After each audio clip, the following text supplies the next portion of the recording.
Assalamualaikum warahmatullahi wabarakatuh. Selamat siang untuk kita semua, khusus kepada siswa kelas 9 yang tergabung dalam Google Classroom.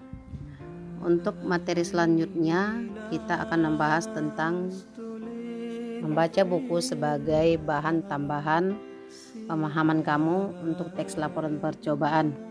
Silakan kamu coba membaca, cari satu buku atau buku lain, buku apapun itu yang bisa kamu jadikan sebagai tambahan informasi untuk memperdalam pemahaman kamu tentang teks laporan percobaan. Berikut ini akan Ibu uraikan mengenai sekilas tentang laporan literasi yang akan kamu buatkan setelah selesai kamu membaca buku tersebut. Nah, yang pertama, buku yang kamu siapkan tentunya nanti kamu buat datanya yang berbentuk teks ya. Nah, di sini kita sampai pada laporan baca buku. Perhatikan laporan literasi A, laporan baca buku. Yang perlu kamu sampaikan di sana yang pertama adalah identitas buku. Apa yang menjadi inti utama dalam identitas buku? Identitas buku ini nanti laporan kamu itu memang benar-benar membuktikan bahwasanya kamu sudah membaca buku tersebut. Artinya jika orang akan mencari buku tersebut maka bisa ditemukan. Yang pertama adalah judul buku, yang kedua pengarangnya siapa, diterbitkan oleh penerbit dari mana atau sertakan nama penerbitnya, kemudian tahun terbit tahun berapa, jenis buku di sini boleh fiksi dan atau non fiksi, kemudian jumlah halaman buku yang kamu baca itu ada berapa. Itu untuk identitas buku. Nah, selanjutnya yang kedua, kamu persiapkan dulu hal-hal apa kira-kira yang menarik ataupun yang mau kamu dapatkan dari buku tersebut. Maka persiapkanlah pertanyaan sebelum membaca. Ini akan membantu kamu untuk memperoleh informasi atau jeli dalam memilih judul buku yang sebelumnya sudah kamu tetapkan mungkin beberapa buku dan kamu menentukan satu buku untuk kamu baca. Nah, yang pertama itu kamu harus konsentrasi dengan niat memperoleh informasi dari buku yang dibaca. Itu hal yang sangat penting ya. Kemudian buatlah pertanyaan-pertanyaan yang terkait dengan buku yang kamu tentukan, yang sudah kamu tetapkan. Contohnya judulnya mungkin tentang buku pelajaran boleh, buku pelajaran sekolah atau pelajaran buku fiksi boleh.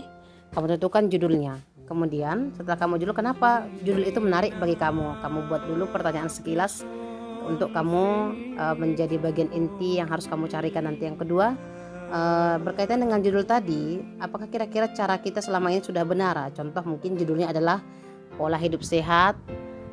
Kira-kira kenapa kamu judul itu menarik bagi kamu? Kemudian apakah pola hidup sehat yang kamu terapkan selama ini sudah benar?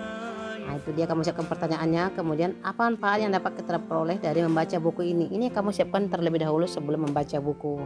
Nah, setelah itu catatlah hal-hal poin-poin penting yang kamu dapatkan dari buku tadi. Nah, informasi-informasi penting ini yang akan kamu catat dari bab per bab atau subbab. Jadi silahkan ketika membaca dalam satu bab, silahkan tuliskan hal-hal atau poin-poin pentingnya.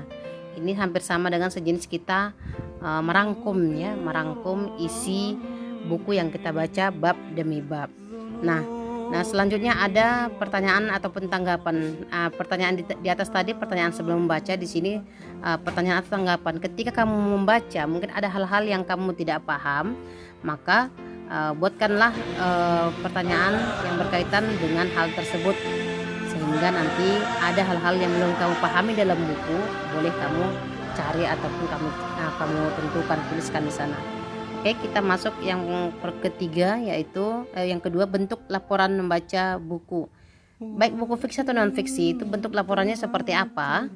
Nah, sebenarnya tidak ada format yang baku, dalam membuat laporan buku. Hanya saja dalam membuatkan sebuah laporan buku, paling tidak itu kita buatkan boleh dalam dua bentuk. Pertama mungkin dalam bentuk paragraf atau belum dalam bentuk karangan. Katakanlah di atas judulnya, selanjutnya isi buku, kemudian hasil atau tanggapan kamu di bawah. Ataupun boleh juga dalam bentuk tabel ya. Untuk lebih gampang kita buatkan tabel. Hampir sama dengan isinya dari atas, identitas buku, kemudian buatkan pertanyaannya, informasi penting ini buat dalam tabel per katakanlah bab 1, informasi yang kamu dapatkan itu apa. Nah, jadi sebenarnya membuat laporan buku itu sangatlah gampang sekali, tergantung kepada niat kita untuk menyelesaikan bacaan buku tersebut. Nah, di sini poin yang ketiga ada format laporan baca buku. Di sini sudah kita buatkan, ada judul bukunya, ini identitas buku tadi, kemudian ada pastinya buku itu kan ada covernya, pendahuluannya, daftar isi, kemudian bab 1 isinya apa, bab 2 isinya apa, kita ceritakan. Nah, itu kita tuangkanlah di sini poin-poin pentingnya. Kalau katakanlah misalnya buku itu sampai 5 bab, maka selesaikan dulu bab 1 dan buatkan langsung informasi penting yang kamu dapatkan dari sana. Lanjut kepada bab 2, poin-poin apa yang menarik yang kamu dapatkan di bab 2 langsung tuliskan di sana. Kemudian boleh juga ditambahkan di sana mungkin tanggapan ya, di sisi kolom sebelah lagi boleh. Jadi ini adalah format yang sederhana ketika kita dalam membuat laporan literasi atau laporan buku. Nah, setelah itu nanti silahkan kamu buat laporannya, kamu simpan di draft atau kamu fotokan, dan kemudian nanti uploadlah dia di kelas di Google Classroom sesuai dengan tugas yang akan diberikan ya. Kurang lebih seperti itu yang dapat disampaikan. Selamat bereksplorasi, salam literasi. Selamat siang. Wassalamualaikum warahmatullahi wabarakatuh. Dosa-dosa